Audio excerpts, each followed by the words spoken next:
Kaya natin, pakistart mo, boss. Dayo from Samal, Bataan. Okay, adak. Nakasusi mo. Hindi nakasusi.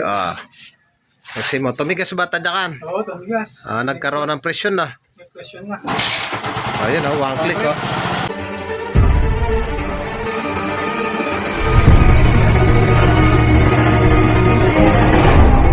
Kumusta kayo mga padreng at welcome back na naman sa ating channel, Rouser 135. Ang issue ng motor ni boss, walang humpay na usok. Pinagawa na niya sa shop. Anong mga pinalitan dito? Valve, Valve seal, piston ring. Piston lang, saka piston ring. Nagpalit daw ng piston at piston ring tsaka valve seal. Hindi, valve seal, hindi. Hindi pinalitan yung valve seal. Kaya nga So kalimitan mga padreng, ang pinagmumulan ng usok ay singaw yung barbula o kaya naman may tama na yung block. Pangalawa, yung kanyang valve seal. Pangatlo, yung kanyang piston ring. Pang-apat, yung mga gasket. Once na singaw po yan, magbubugay yan ng usok. Sa paggawa ng ganyang issue mga idol, dapat pulido. Dahil pwedeng ma-backjob kung mali po yung ating mga diskarte. So, paki-start mo nga muna. Check natin yung usok. Dayo from Samal, Bataan. Ayan. Nga, okay na. Napakalakas nga ng usok. Okay na. Malakas ang usok. Ayan, sumasabaw. Ngayon, nagpunta si boss dito. May dala na siyang block. Valve seal. Siyempre, may kasama ng piston ring yan. Ngayon, konting idea lang mga padreng. Sa pagkakasa ng piston, maraming nagkakamali dito. Ayan, nakakabit yung ating piston pin. Pansinin nyo. Dito sa gawing kaliwa, mapapansin nyo, mas malaki. Mas malaking clearance. So, sa camera hindi ganong pansin pero sa actual makikita nyo na mas malaking clearance dito kumpara dito. So hindi siya totally naka-center yung pin natin, mas malaki dito sa ating kabila. Diyan nakatapat yung ating pinaka exhaust valve. So ibaliktad natin. Dito may makikita tayong arrow. Halimbawang wala yung arrow, checkin nyo kung alin yung pinaka maluwag. Doon nakatapat yung ating valve na exhaust valve. Ngayon, kung wala naman tatak at may ukab dito, hanapin nyo naman yung pinakamaliit, kabaligtaran. Dito, pinakamalaking clearance, yun yung exhaust.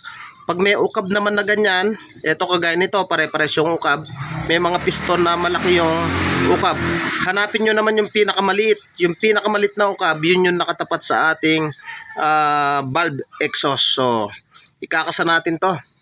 Siyempre, tanggal yung tambutso, yung bangko, yung tangke. So, mamaya ipapakita ko sa inyo.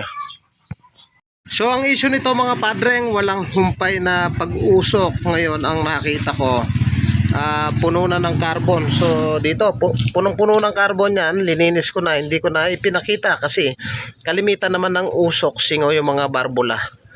So ngayon konting tip lang mga padreng, kasi apat yung barbula nito, dalawang intake at dalawang exhaust. So ang technique lang mga padreng ganito. Ayan magkaiwalay yan, kaliwa kanan exhaust intake. Ito, naasinta na natin itong dalawa. So hindi kasi pwedeng magkabaligtaran yan, kasi nga iba yung pagkaasinta rito sa kaliwa, iba yung asinta sa kanan. So ganun din dito. So nakita ko rito singaw yung mga barbula niya, kaya kahit bago yung mga piston ring, umuusok pa rin.